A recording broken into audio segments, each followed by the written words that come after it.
2005년 5월 14일 밤, 일본 전역이 한 무대에 주목했습니다. NHK 생방송 오디션 프로그램 도전 일본의 목소리 시청률 32.4%. 1,000만 명이 넘는 시청자가 TV 앞에 앉아 있었죠. 그날 밤, 한 무명 가수가 무대에 올랐습니다. 28살 스즈키 아카리. 아카리가 부른 노래는 일본 노래가 아니었습니다. 한국의 노래였죠. 당시 일본에서 한국 노래를 공중파 생방송에서 부른다는 것. 그것은 금기였습니다. 하지만 아카리는 불렀습니다. 그리고 일본 전역을 울렸죠. 40초간 이어진 기립박수. NHK홀 역사상 가장 긴 박수였습니다. 그날 이후 일본 음악계는 변했습니다. 한국 음악에 대한 인식이 바뀌기 시작했고 문화 교류의 물꼬가 트였죠. 하지만 그 무대 뒤에는 아무도 모르는 이야기가 있었습니다. 한 곡을 위해 국경을 넘은 여자. 거절당하고 또 거절당하면서도 포기하지 않았던 28살의 꿈. 감동 소식통에서만 들을 수 있는 이야기. 지금 시작합니다. 이야기 시작하기 전에 구독과 좋아요 눌러주시면 더 좋은 영상 제작에 큰 힘이 됩니다. 항상 시청해주셔서 감사합니다. 저는 20년 넘게 일본과 한국을 오가며 음악 산업을 지켜본 음악 평론가입니다. 오늘 여러분께 들려드릴 이야기는 제가 직접 목격한 가장 놀라운 순간 중 하나입니다. 2005년 초봄, 도쿄 신주쿠의 한 작은 기획사. 28살 스즈키 아카리는 사장실 앞 복도에 서 있었습니다. 손에는 지난 5년간의 활동 기록이 담긴 얇은 파일 하나. 그 안에는 2번의 음반 발매 기록과 3번의 방송 하차 통보가 전부였습니다. 일본 엔카계는 냉혹했습니다. 데뷔 초반 엔카 요정이라는 별명을 받았던 아카리였지만 히트곡 하나 없이 세월만 흘러갔죠. 첫 음반은 3,000장도 팔리지 않았고 두 번째 음반은 기획조차 제대로 되지 않았습니다. 방송국에서는 아카리를 점점 부르지 않았습니다. 시청률이 나오지 않는다는 이유였죠. 한때 주 2회 출연하던 지역 음악 프로그램마저 결국 하차 통보를 받았습니다. 사장실 문이 열렸습니다.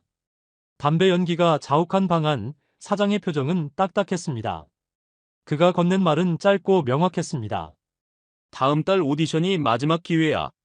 한 번 더, 딱 한 번만 더 기회를 주겠다는 얘기였습니다. 그것마저 실패하면 계약 해지. 28살 가수로서는 결코 어린 나이가 아니었습니다. 다시 시작하기엔 이미 늦은 나이였죠.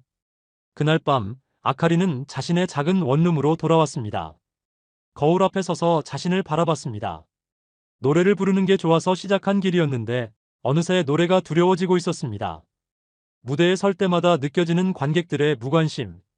방송국 대기실에서 홀로 앉아있던 시간들. 히트곡 하나 없이 사라져가는 동료 가수들의 뒷모습. 아카리에게는 더 이상 믿어주는 사람도, 부를 노래도, 희망도 없었습니다. 그런데 바로 그날 밤, 운명은 예상치 못한 방식으로 찾아왔습니다. 초인종이 울렸습니다. 문을 열자 대학 동창인 미카가 서 있었습니다. 여행사에서 일하는 미카는 일주일간 서울 출장을 다녀온 참이었죠. 친구가 건넨 건 투명 케이스에 담긴 CD 한 장. 한글로 빼곡히 적힌 가사지와 형형색색의 재킷. 제목도 가수 이름도 읽을 수 없었습니다. 아카리는 무심코 CD를 플레이어에 넣었습니다. 별 기대 없이 재생 버튼을 눌렀죠. 첫 소절이 흘러나왔습니다. 낯선 언어였습니다. 한국어라는 것조차 정확히 알 수 없었죠. 하지만 그 목소리에는 뭔가 다른 게 있었습니다. 슬픔도 기쁨도 아닌 그 사이 어딘가에 존재하는 묘한 감정. 마치 오래된 고향집 마루에 앉아 어머니의 손을 잡고 있는 듯한 따뜻함. 아카리는 그 자리에 주저앉았습니다. 한 곡이 끝나자 다시 재생 버튼을 눌렀습니다. 한 번, 두 번, 세 번. 밤새도록 같은 노래만 반복해서 들었죠. 새벽 5시, 창밖이 밝아올 무렵. 아카리는 확신했습니다. 이 노래였습니다. 자신의 마지막 무대에서 부를 노래는 바로 이것이어야 한다고. 언어는 몰랐지만 감정은 알 수 있었습니다. 멜로디는 낯설었지만 마음은 이해할 수 있었죠. 그날 아침 아카리는 처음으로 오랜만에 희망이라는 것을 느꼈습니다. 하지만 아카리는 아직 몰랐습니다. 이 한 곡의 노래가 자신의 인생을 완전히 바꿔놓을 거라는 것을, 그리고 그 과정에서 얼마나 많은 벽과 마주하게 될지를. CD 케이스를 들고 창밖을 바라보는 아카리. 아카리의 눈빛에는 오랜만에 불꽃이 타오르고 있었습니다. 다음 날 아침, 아카리는 CD를 들고 회사로 향했습니다. 가방 속에는 밤새 한글 사전을 뒤져가며 적어놓은 메모들. 몇 개의 단어 뜻을 겨우 찾아냈지만 노래 전체의 의미는 여전히 안개 속이었습니다. 하지만 의미를 몰라도 괜찮았습니다. 이 노래에는 언어를 넘어서는 무언가가 있었으니까요. 저는 그 무렵 도쿄에서 음악 전문지 기자로 일하고 있었는데 우연히 이 가수의 이야기를 듣게 되었습니다. 처음엔 믿기 어려웠죠. 일본 엔카 가수가 한국 노래를 부르겠다니, 그것도 오디션 무대에서요. 원곡은 한국의 한소리꾼이 불렀던 곡이었습니다. 전통 음악의 정서에 현대적 감각을 입힌 독특한 곡이었죠. 한국에서도 대중적인 곡은 아니었습니다. 오히려 마니아들 사이에서만 알려진 음악이었고 일반 대중들조차 쉽게 접근하기 어려운 장르였습니다. 그런데 신기한 일이었습니다. 일본어를 한마디도 모르는 한국 가수의 노래가 한국어를 전혀 모르는 일본 가수의 마음을 흔든 겁니다. 아카리는 그 노래를 이해하기 위해 모든 걸 동원했습니다. 한국어 교재를 샀고 제1교포가 운영하는 작은 한글 교실을 찾아갔습니다. 매일 아침 6시에 일어나 발음 연습을 했죠. 아카리가 노래방에서 이 곡을 부를 때면 기계는 채점 불가라는 메시지만 띄웠습니다. 등록되지 않은 곡이었으니까요. 하지만 아카리는 포기하지 않았습니다. 원곡을 수백 번 반복해서 들었고 한 소절, 한 음절씩 따라 부르기 시작했습니다. 발음은 서툴렀습니다. 한국인이 들으면 웃을 만큼 어색했죠. 하지만 그 안에 담긴 진심만큼은 진짜였습니다. 일주일이 지나고 2주일이 지났습니다. 아카리의 목소리는 조금씩 변하고 있었습니다. 처음엔 단순히 소리를 흉내내는 수준이었다면 이젠 그 안에 담긴 정서를 이해하기 시작한 것이죠. 신나면서도 슬프고 낯설지만 그리운 느낌. 고향을 떠나온 사람의 향수, 어머니를 그리워하는 자식의 마음, 그리고 삶의 애환과 기쁨이 뒤섞인 복합적인 감정. 이 모든 게 하나의 곡 안에 녹아 있었습니다. 저는 나중에 한국 음악계 관계자를 인터뷰할 기회가 있었는데 그분은 이런 표현을 하셨습니다. 슬픔을 웃음으로 승화시키는 한국적 정서, 고통을 예술로 바꾸는 민중의 지혜라고요. 아카리는 이것을 본능적으로 이해하고 있었습니다. 한 달이 지날 무렵 친구 미카는 깜짝 놀랐습니다. 아카리의 노래가 완전히 달라져 있었거든요. 이제는 단순히 한국 노래를 따라 부르는 게 아니었습니다. 아카리만의 해석이 담긴 아카리만의 버전이 되어가고 있었죠. 엔카 특유의 비브라토는 절제했고 대신 한국 소리의 떨림을 살렸습니다. 일본식 발성이 아닌 배에서 울리는 한국식 발성을 연구했죠. 거울 앞에서 연습할 때 아카리는 자신도 모르게 눈물을 흘리곤 했습니다. 이 노래가 왜 이렇게 자신의 마음을 울리는지 정확히 설명할 수는 없었지만 분명한 건 이 곡이 자신의 지난 시간들을 대변해준다는 것이었습니다. 실패의 아픔, 인정받지 못한 외로움, 그럼에도 포기하지 못하는 꿈. 이 모든 게 노래 속에 담겨 있었습니다. 아카리는 확신했습니다. 이 노래로 마지막 무대에 서겠다고. 하지만 현실은 녹록지 않았습니다. 일본 방송계의 금기를 깨는 일, 회사의 반대를 설득하는 일, 그리고 무엇보다 원곡 저작권자의 허락을 받는 일. 이 모든 벽이 아카리 앞에 놓여 있었습니다. 그럼에도 아카리는 물러서지 않았습니다. CD 플레이어의 재생 버튼을 누를 때마다 아카리는 다짐했습니다. 음악은 국경이 없다고들 합니다. 하지만 현실의 벽은 높았죠. 과연 아카리는 이 모든 장벽을 넘을 수 있을까요? 오디션까지 남은 시간은 3주. 아카리는 더 이상 망설일 수 없었습니다. 회사를 설득해야 했죠. 월요일 아침 아카리는 사장실 문을 두드렸습니다. 손에는 그 한국 노래 CD와 함께 밤새 작성한 기획서가 들려 있었습니다. 사장의 반응은 예상대로였습니다. 아니, 예상보다 더 차가웠죠. 한국 노래를 일본 청중이 받아들일 리 없다는 거절이었습니다. 단 한 줄의 말로 거절당했고 설명할 기회조차 주어지지 않았죠. 아카리는 물러서지 않았습니다. 다음 날 프로듀서를 찾아갔고 그 다음 날엔 음악 감독을 만났습니다. 반응은 모두 같았습니다. 일본 방송계에는 보이지 않는 선이 존재했습니다. 2005년 당시 한일 관계는 미묘한 시기였죠. 독도 문제, 역사교과서 문제로 양국 관계가 경색되어 있었고 방송사들은 가뜩이나 민감한 시청자 반응을 의식하고 있었습니다. 그래서 한국 관련 콘텐츠는 철저히 배제되었죠. 드라마도 영화도 음악도 마찬가지였습니다. 한 베테랑 프로듀서는 노골적으로 말했습니다. 한국어 가사가 들어간 순간 시청자 항의 전화가 빗발칠 거라고. 스폰서가 발을 빼고 방송사 이미지에 타격을 입을 거라고. 음악 감독은 좀 더 현실적인 이유를 댔습니다. 한국 노래는 일본 대중의 정서와 맞지 않는다고. 엔카와는 완전히 다른 장르라 오디션에서 어필하기 어렵다고. 그의 말에는 일리가 있었습니다. 일본 오디션 프로그램은 철저히 일본 대중가요 중심이었고 심사위원들 역시 보수적인 성향이 강했으니까요. 하지만 아카리는 이해할 수 없었습니다. 음악에 국경이 있나요? 좋은 노래는 언어를 넘어 감동을 주는 게 아닌가요? 아카리는 회사의 모든 관계자를 만나 설득했습니다. 일주일간 6명을 만났고 6번 모두 거절당했습니다. 저는 그 무렵 아카리를 우연히 만났습니다. 신주쿠역 근처 작은 카페에서였죠. 아카리의 눈가에는 피로가 역력했지만 포기한 사람의 눈빛은 아니었습니다. 모두가 안 된다고 한다는 말, 위험하다고 무모하다고 말한다는 이야기를 들었습니다. 아카리는 커피잔을 두 손으로 감싸주며 말을 이었습니다. 하지만 저는 이 노래를 불러야 해요. 이게 제 마지막 기회거든요. 아카리의 목소리에는 절박함이 묻어났습니다. 회사 내부에서는 소문이 퍼지기 시작했습니다. 아카리가 이상한 집착을 보이고 있다고. 한국 노래에 매달려 정신을 못 차리고 있다고. 동료 가수들조차 고개를 저었습니다. 마지막 기회를 이런 식으로 날려버리다니 이해할 수 없다는 반응이었죠. 심지어 친구 미카마저 걱정했습니다. 그냥 일본 노래 중에 좋은 곡을 골라 부르는 게 어떻겠냐고. 굳이 위험을 감수할 필요가 있느냐고. 하지만 아카리의 생각은 달랐습니다. 이미 일본 노래로는 2번 실패했습니다. 잘 부르는 가수는 많았고 자신만의 색깔을 찾지 못했죠. 그런데 이 한국 노래는 달랐습니다. 이 노래를 부를 때만큼은 자신이 정말로 노래하고 싶어서 노래하는 사람이 된 것 같았으니까요. 금요일 저녁 아카리는 마지막으로 사장을 찾아갔습니다. 이번에는 간곡하게 부탁하는 대신 분명한 의지를 전했습니다. 회사가 허락하지 않는다면 직접 한국으로 가서 해결하겠다고. 원곡 작곡가를 직접 만나 허락을 받아오겠다고. 사장은 황당하다는 표정을 지었습니다. 언어도 통하지 않는데 어떻게 가겠냐고, 인맥도 없는데 누굴 만나겠냐고. 하지만 아카리는 이미 마음을 정한 상태였습니다. 그래도 가야 한다고 안 되면 무릎 꿇고 빌겠다고 말했습니다.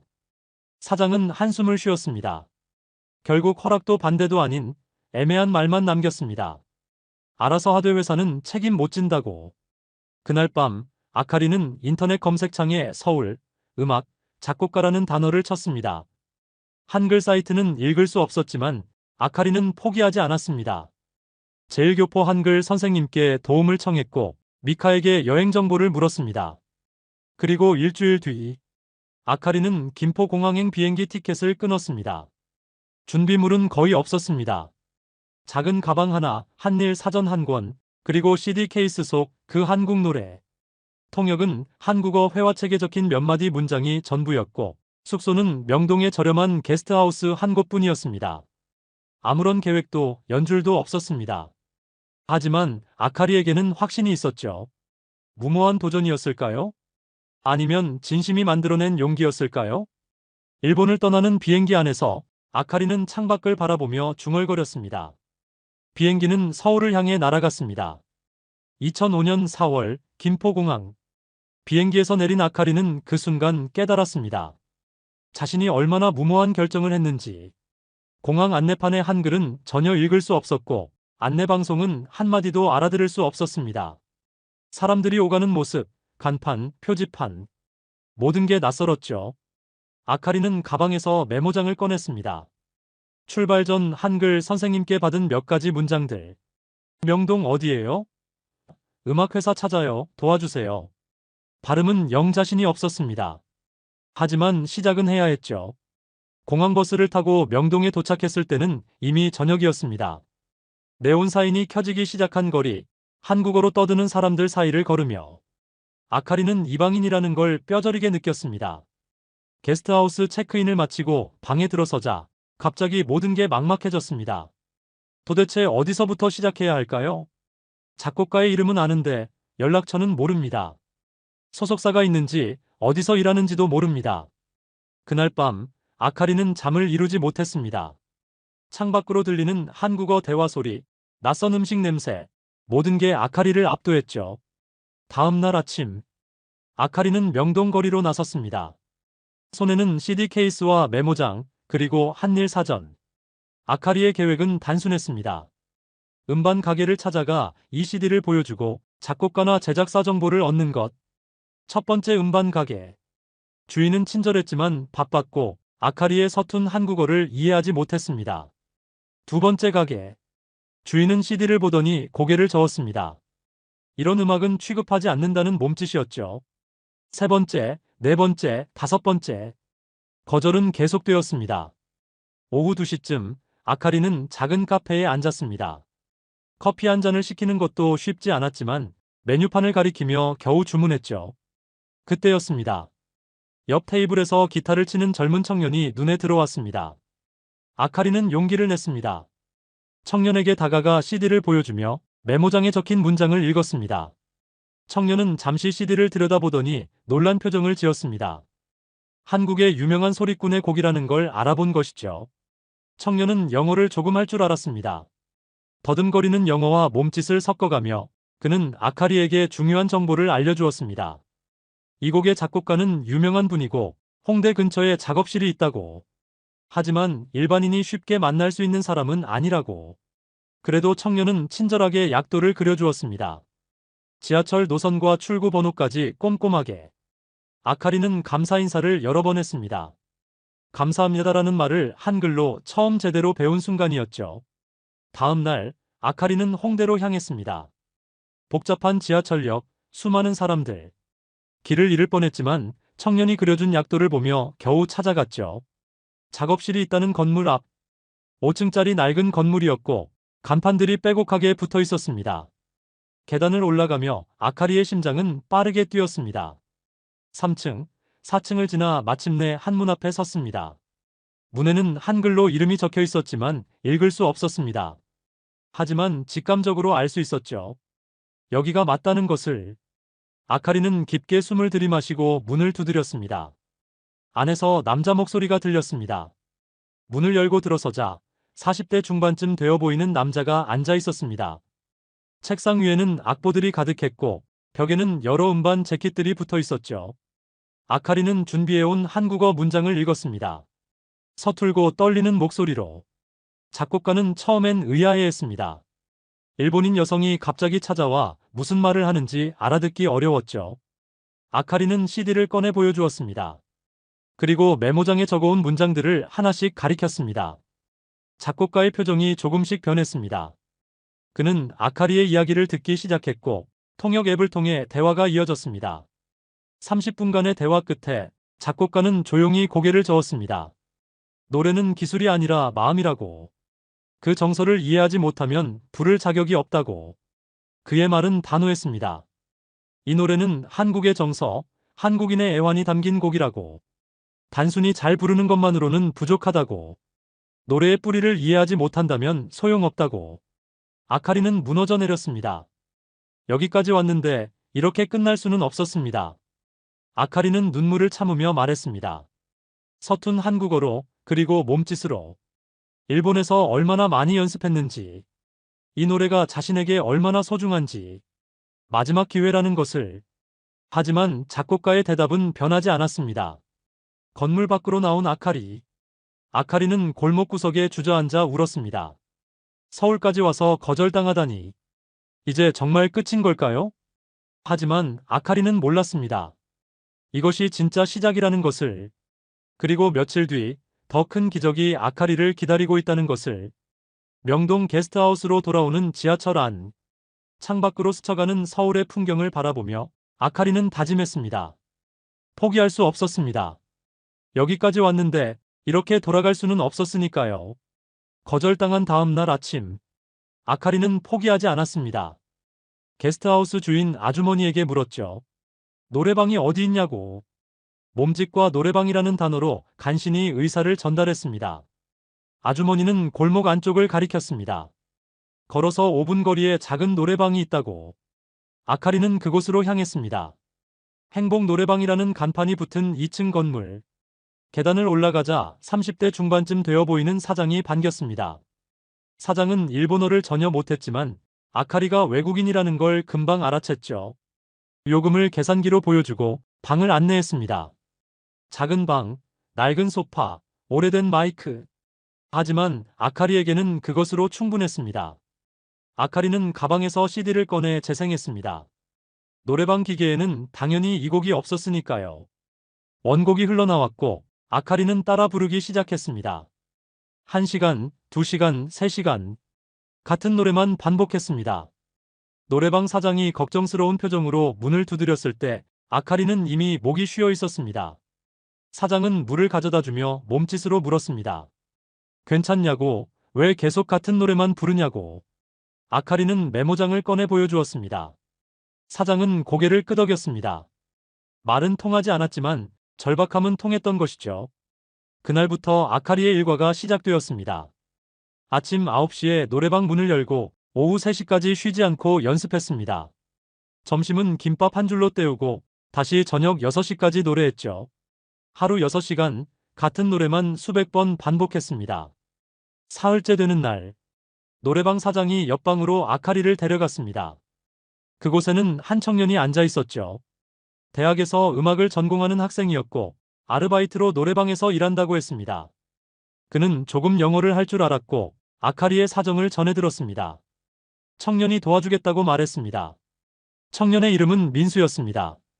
민수는 아카리에게 중요한 걸 알려주었습니다. 한국 노래는 단순히 음정만 맞추는 게 아니라 호흡과 감정의 흐름이 중요하다고. 이 노래는 배가 아닌 진심으로 부르는 거라고 설명했습니다. 그는 한국어 발음을 교정해주기 시작했습니다. 하나하나 천천히. 아카리는 민수의 지도를 받으며 다시 연습했습니다. 일주일이 지났습니다. 노래방 사장은 아카리에게 특별한 배려를 해주었습니다. 요금을 반값으로 깎아주고 가끔 과일이나 간식을 가져다 주었죠. 말은 통하지 않았지만 사장은 아카리의 진심을 느끼고 있었습니다. 어느 날 오후, 노래방 문이 열리고 한 여성이 들어왔습니다. 40대 후반쯤 되어 보이는 여성, 민수가 모셔온 보컬 트레이너였습니다. 트레이너는 아카리의 노래를 듣더니 고개를 끄덕였습니다. 발음은 아직 서툴지만 감정은 살아있다고. 하지만 한국 소리의 진짜 맛을 살리려면 더 깊이 들어가야 한다고 했습니다. 호흡을 바꿔보라는 조언이었습니다.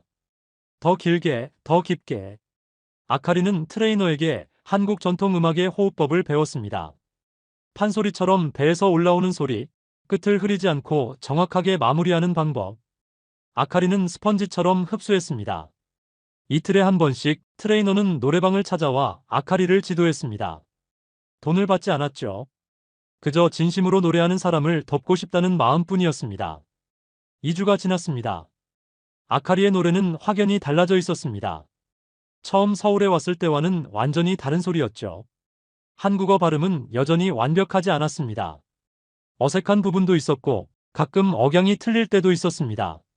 하지만 중요한 건 발음이 아니었습니다. 민수가 말했던 것처럼 이제 아카리는 배가 아닌 진심으로 노래하고 있었습니다. 한국의 정서, 애환과 기쁨이 뒤섞인 복합적인 감정, 그리고 삶에 대한 긍정.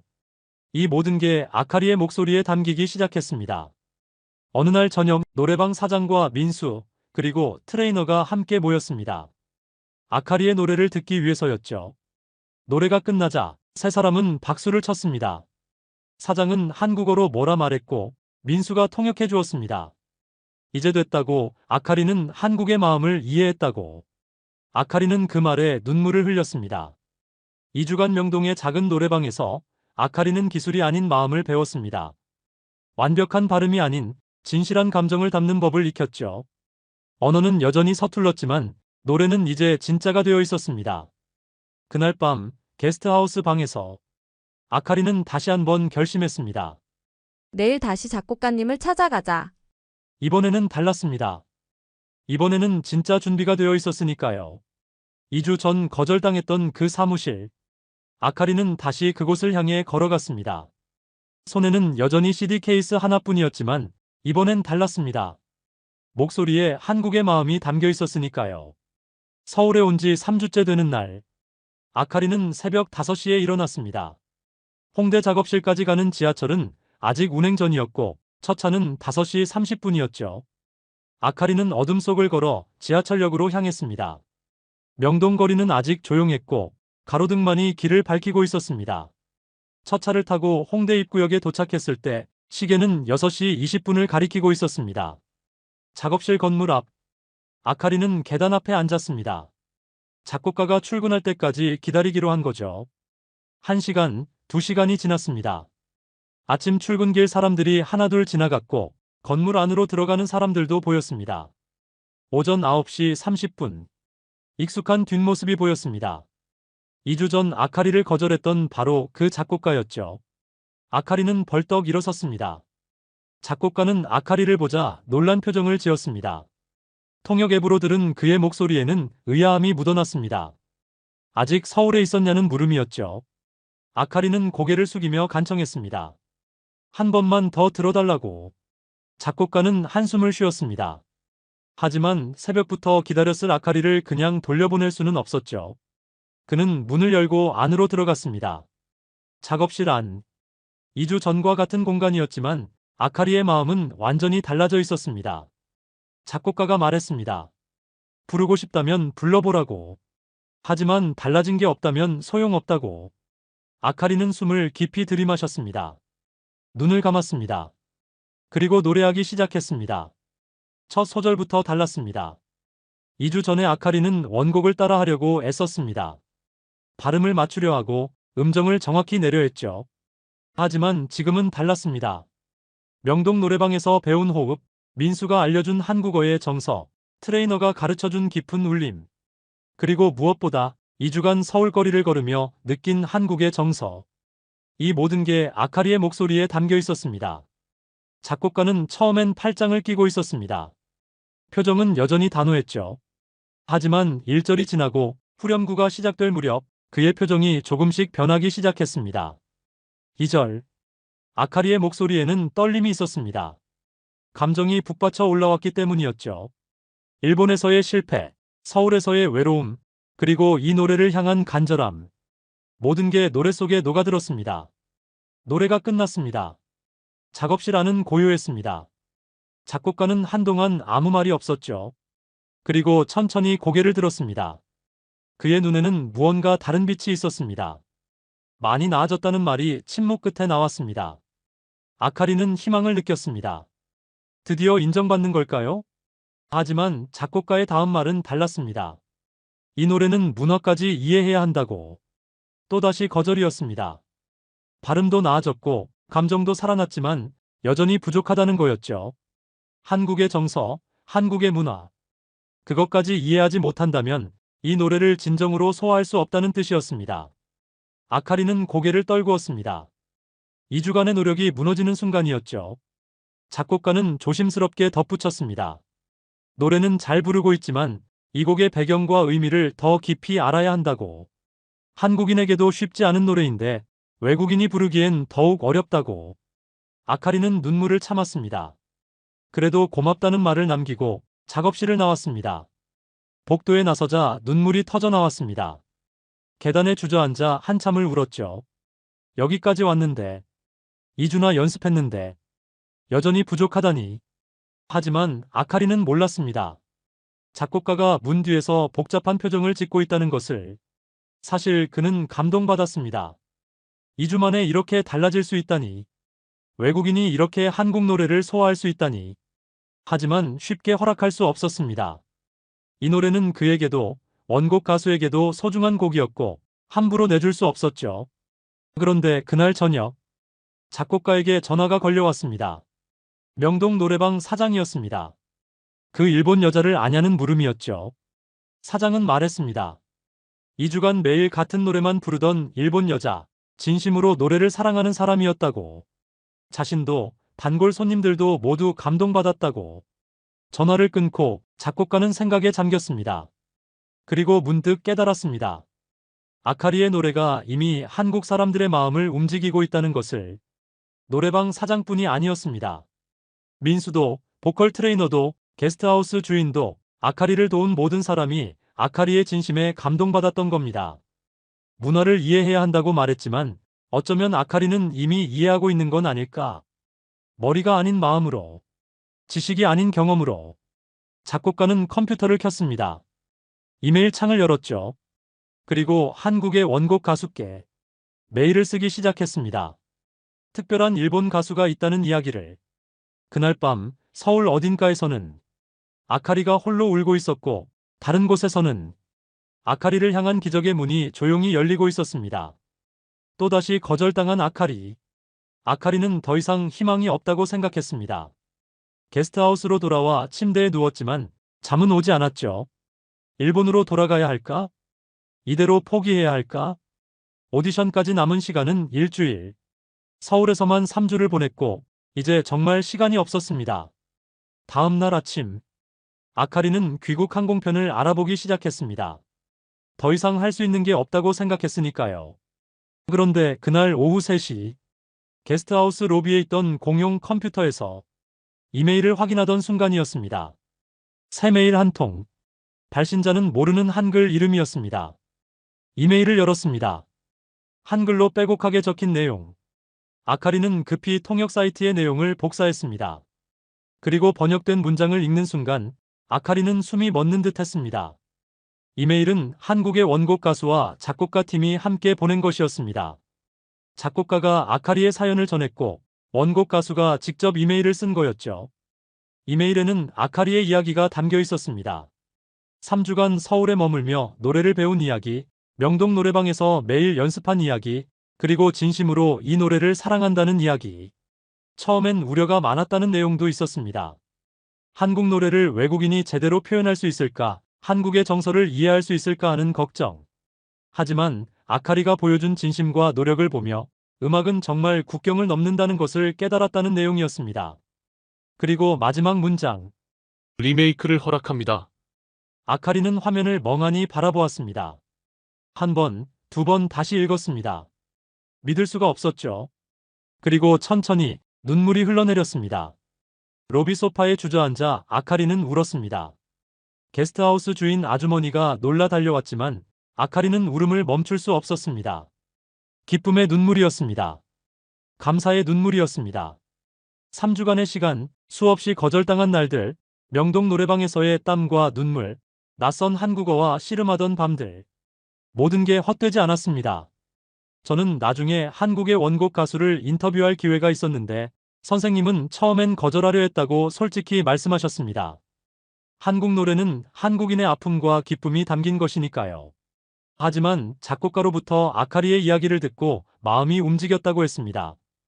음악을 사랑하는 마음에는 국경이 없다는 걸 깨달았다는 것이죠.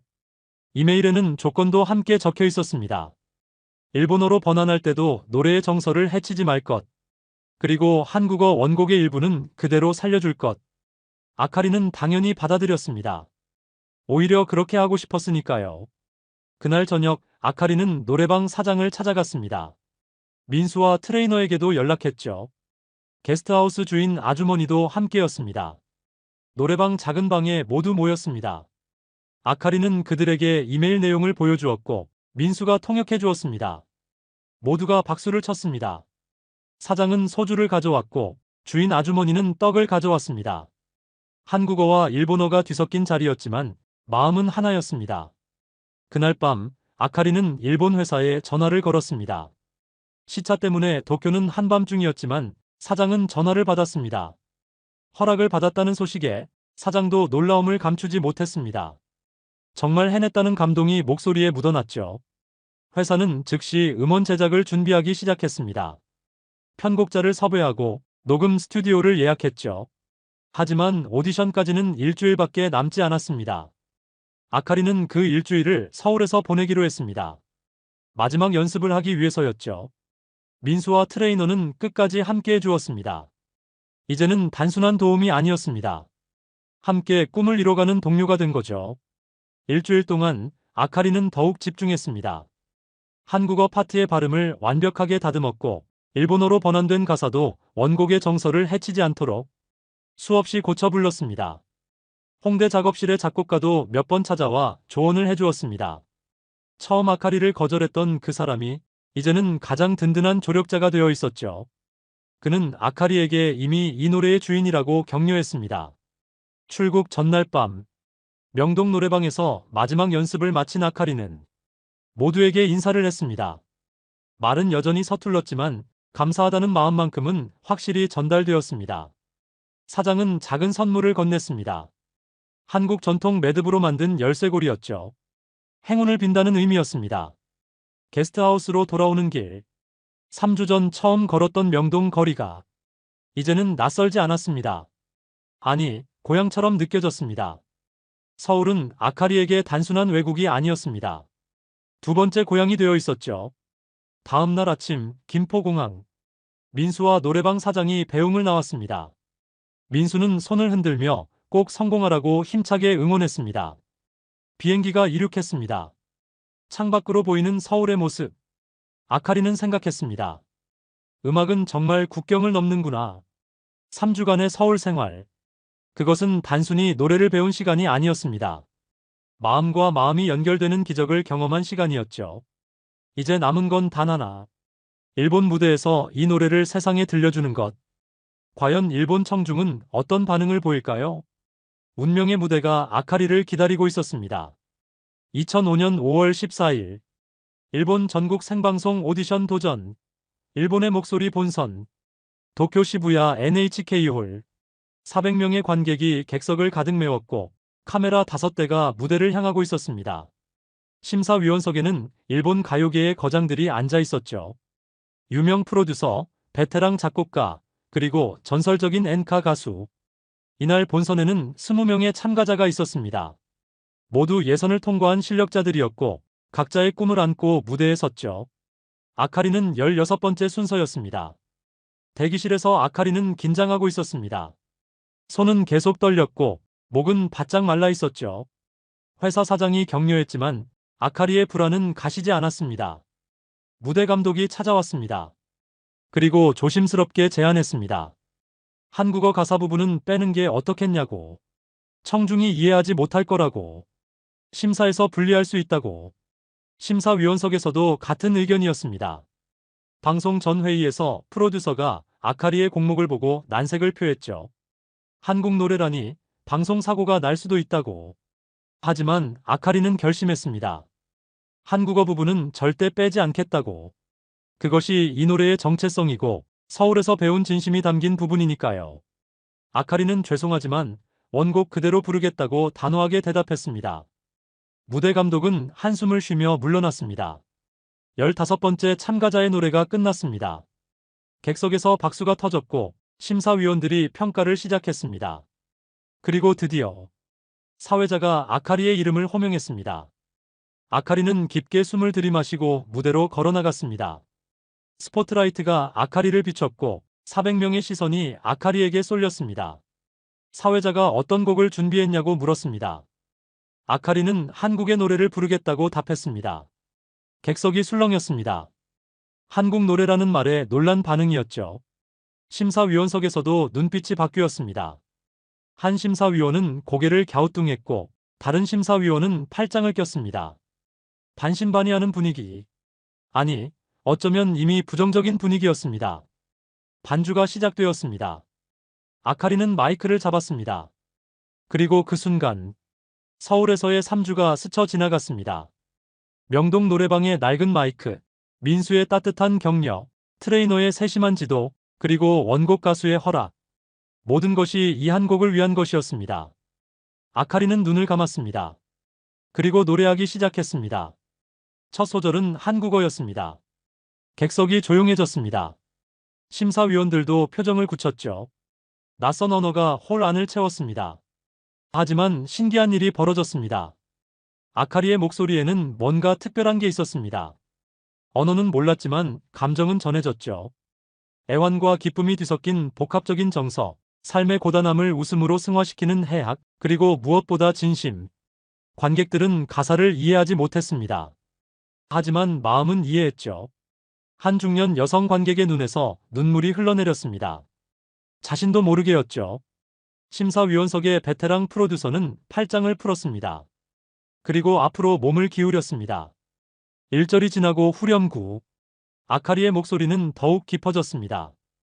객석 400명 모두가 숨을 죽이고 있었습니다. 이상했습니다. 알아듣지 못하는 노래인데 왜인지 빠져들고 있었죠. 2절 일본어로 번안된 가사가 흘러나왔습니다. 이 세상이 아름답다는 내용이었죠. 한국어와 일본어가 자연스럽게 섞였고 두 나라의 정서가 하나로 어우러졌습니다. 그리고 마지막 절 다시 한국어로 돌아왔습니다. 아카리의 목소리가 홀 천장까지 울렸습니다. 마지막 여운이 길게 이어졌고 천천히 사라졌습니다. 침묵. 2초, 3초, 4초. 아무도 움직이지 않았습니다. 그리고 한 사람이 일어났습니다. 객석 뒤쪽에 한 남성이었죠. 박수를 치기 시작했습니다. 그러자 마치 물결처럼 1명, 2명, 10명. 점점 더 많은 사람이 일어나 박수를 쳤습니다. 10초, 20초, 30초. 기립박수였습니다. 400명 전원이 일어나 박수를 쳤고 환호가 터져나왔습니다. 40초간 이어진 박수.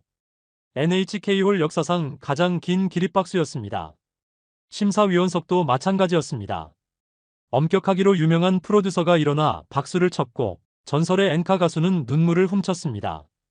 아카리는 무대 위에서 울고 있었습니다. 너무 놀라서, 너무 감격해서. 3주간의 서울, 수없는 거절, 그리고 수많은 사람의 도움. 모든 것이 이 순간으로 이어졌습니다. 부조정실은 혼란에 빠졌습니다. 한국어 가사를 그대로 내보낼 것인가? 편집해야 하는가? 하지만 방송국장이 결정을 내렸습니다. 그대로 내보내라고. 일본 방송 역사상 처음이었습니다. 한국어 가사가 편집 없이 전국 생방송으로 전파를 탄 것. 그날 밤 일본 전역이 떠들썩했습니다. 시청자 게시판에는 수천 개의 댓글이 달렸고 대부분은 감동의 메시지였습니다. 언어는 달랐지만 마음이 통했다는 말, 눈물이 멈추지 않았다는 고백, 음악은 정말 국경이 없다는 깨달음. 진심 어린 반응들이 쏟아졌습니다. 그날 밤 심사 결과. 아카리는 당당히 1위로 우승했습니다.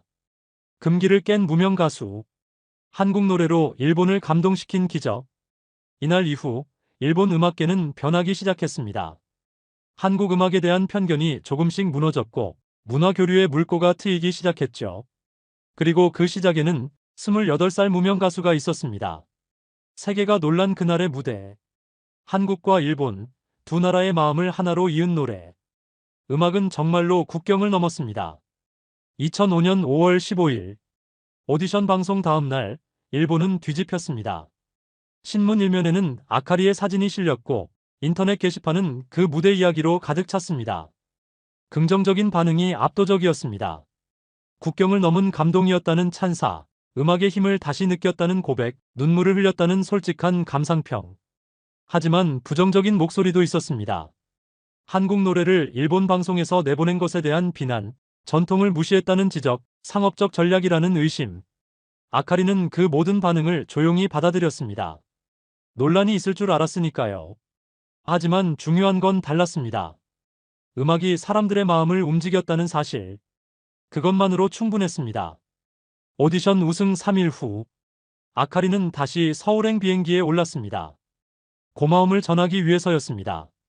명동 노래방 사장님께, 민수에게, 보컬 트레이너에게, 게스트하우스 아주머니께, 그리고 무엇보다 한국의 원곡 가수께. 김포공항에 도착했을 때 예상치 못한 광경이 펼쳐졌습니다. 공항 로비에 수십 명의 기자가 대기하고 있었습니다. 한국 언론도 이미 그 무대 영상을 접했던 거죠. 카메라 플래시가 터졌고 질문이 쏟아졌습니다. 아카리는 서툰 한국어로 감사하다는 말만 반복했습니다. 그 모습이 다시 뉴스에 나갔고 한국에서도 화제가 되었습니다. 명동 노래방. 문을 열고 들어서자 사장님이 환하게 웃으며 맞아주었습니다. 이미 뉴스를 봤다고, 정말 대단하다고, 한국 사람들도 모두 감동받았다고 말했습니다. 민수도 달려왔습니다. 대학 수업을 마치고 곧장 온 거였죠. 그는 아카리를 보자 눈시울을 붉혔습니다. 트레이너도 게스트하우스 아주머니도 함께 자리했습니다. 한 달 전 처음 만났을 때와는 완전히 다른 분위기였죠. 이제 그들은 가족 같았습니다. 작은 노래방 방에서 다시 노래를 불렀습니다. 이번에는 부담 없이 편안하게. 일본 오디션 무대에서 불렀던 바로 그 노래를. 사장님은 소주잔을 들었고 민수는 눈물을 닦았습니다. 음악이 만든 기적이었습니다. 언어가 달라도 문화가 달라도 진심은 통한다는 증명이었죠. 그날 저녁, 아카리는 서울의 한 스튜디오로 향했습니다. 한국의 원곡 가수가 만나자고 했던 겁니다. 20년 넘게 무대에 선 전설적인 소리꾼. 스튜디오 문을 열자 단아한 인상의 한 분이 앉아 계셨습니다. 통역사가 함께 있었지만 말은 많이 필요하지 않았습니다. 원곡 가수는 아카리의 손을 잡았습니다. 그리고 천천히 말했습니다. 노래를 정말 사랑하는 사람을 만나서 기쁘다고. 국적이 중요한 게 아니라 마음이 중요하다고. 앞으로도 계속 노래하라고. 아카리는 울었습니다. 감사와 감격이 뒤섞인 눈물이었죠. 원곡 가수는 아카리에게 작은 선물을 건넸습니다. 손수 쓴 악보였습니다.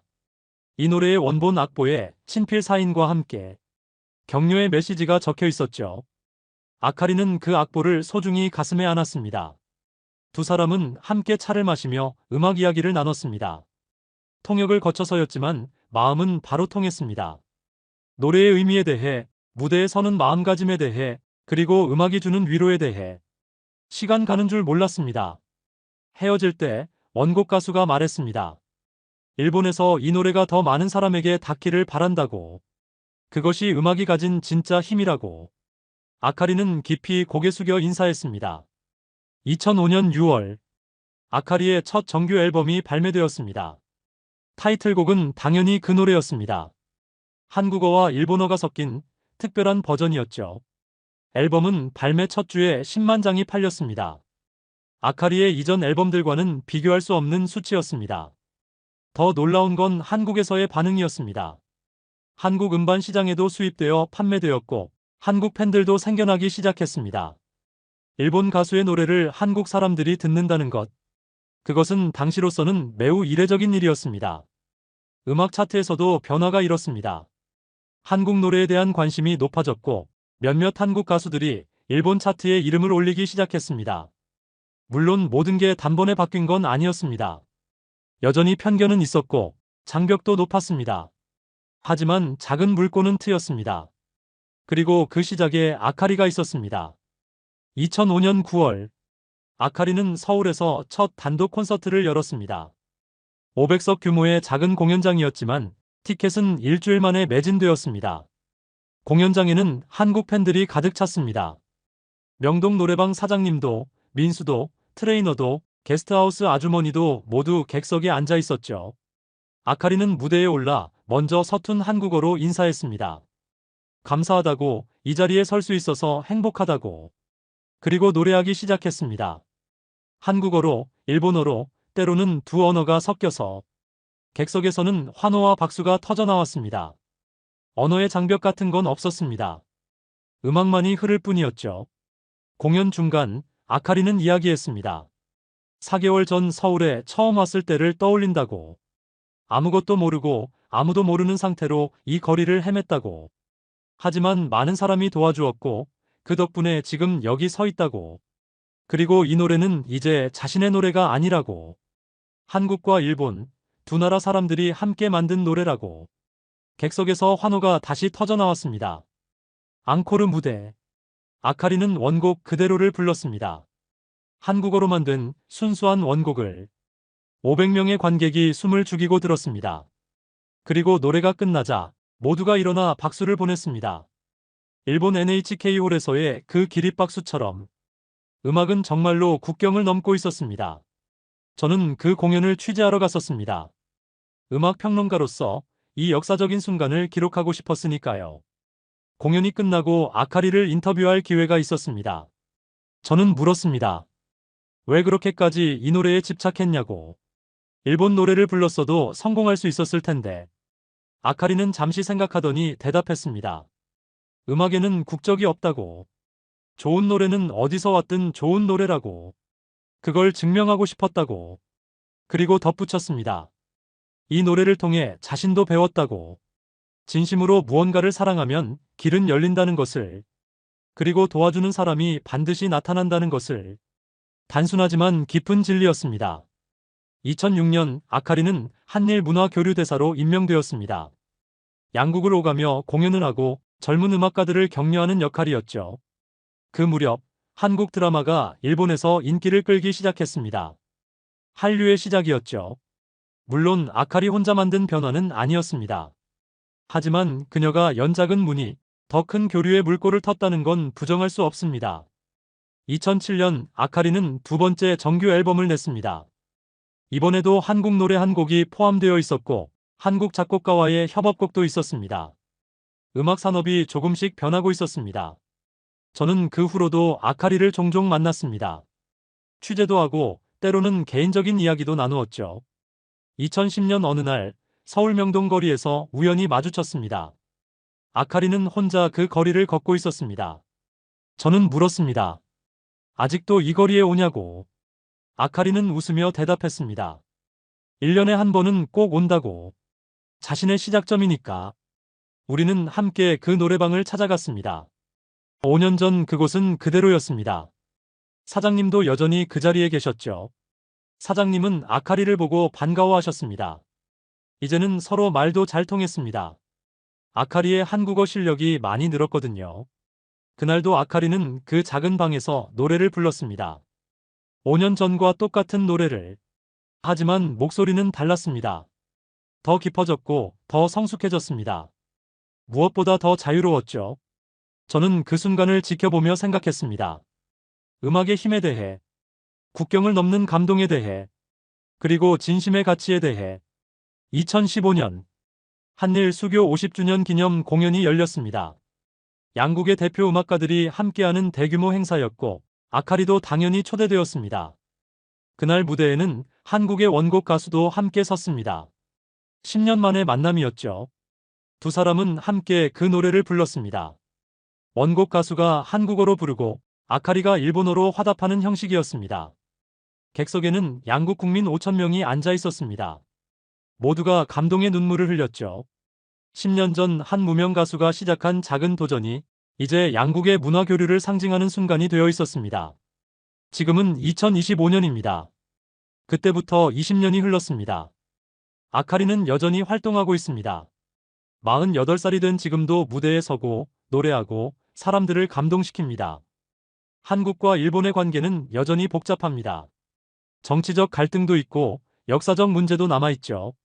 하지만 문화 교류만큼은 활발합니다. K-팝이 일본을 넘어 세계를 움직이고 일본 음악도 한국에서 사랑받습니다. 그 흐름의 시작점 어딘가에 2005년 5월 14일 밤에 그 무대가 있습니다. 한 무명 가수가 금기를 깨고 한국 노래로 일본을 감동시킨 그날. 저는 이 이야기를 기록으로 남깁니다. 음악에는 국경이 없다는 것, 진심은 언어를 넘어 전해진다는 것, 그리고 한 사람의 용기가 세상을 조금씩 바꿀 수 있다는 것. 이 모든 걸 증명한 이야기입니다. 28살 스즈키 아카리. 그녀가 보여준 건 단순한 성공 스토리가 아닙니다. 음악을 향한 진심, 문화를 넘어서는 용기, 그리고 사람과 사람을 잇는 감동의 힘. 20년이 지난 지금도 저는 그날의 40초간 기립박수를 기억합니다. NHK홀을 가득 채운 박수 소리, 눈물 흘리는 관객들의 모습, 그리고 무대 위에서 울고 있던 한 가수의 모습을. 그것은 단순한 오디션 무대가 아니었습니다. 음악은 국경을 넘습니다. 진심은 언어를 넘어 전해집니다. 그리고 한 사람의 용기가 세상을 바꿉니다. 이것이 제가 20년간 지켜본 한 무명 가수의 기적 같은 이야기입니다. 감동 소식통이 전해드렸습니다.